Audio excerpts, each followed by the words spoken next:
I always thought my school was haunted. There was an eerie vibe that lingered in the air, especially when the sun set and the shadows crept in. One winter evening, our school was hit by an unexpected snowstorm.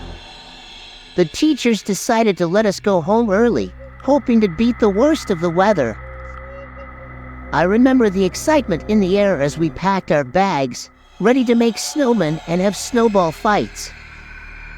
But things took a sinister turn when I found myself alone in the hallway.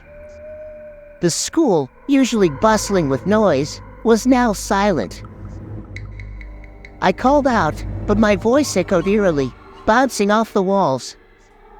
I felt a shiver crawl down my spine, and a sense of dread settled in the pit of my stomach. I decided to head to the main office, thinking that someone must be there.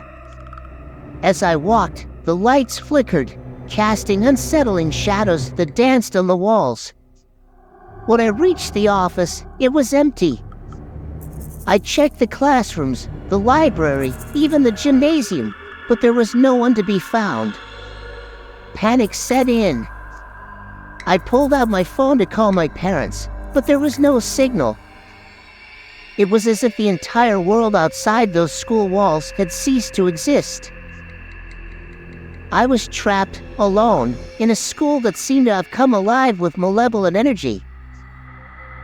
I heard faint whispers, like ghostly voices carried on the wind. I followed the sound, my heart pounding in my chest. The whispers led me to the basement, a place I had always avoided. As I descended the stairs, the air grew colder, and the whispers grew louder. In the dim light of my phone, I saw shadows moving, twisting into unnatural shapes. I wanted to run, but my feet felt like they were glued to the floor. The whispers turned into guttural chants, filling the air with a sense of ancient dread. I stumbled upon a hidden room, its door slightly ajar. Inside, I found old photographs and newspaper clippings, all detailing a tragic event that had occurred in the school decades ago. The room seemed to pulse with the energy of the past, and I realized that the spirits of the past were reaching out to me, trying to tell their story. Suddenly, the door slammed shut behind me, and the room was plunged into darkness. I could feel a presence in the room with me, something malevolent and angry. The temperature dropped, and I could see my breath in the cold air. I whispered a desperate plea for help, and in response, the room was filled with a blinding light. When I opened my eyes, I was back in the hallway, the school no longer silent, but filled with the sounds of life.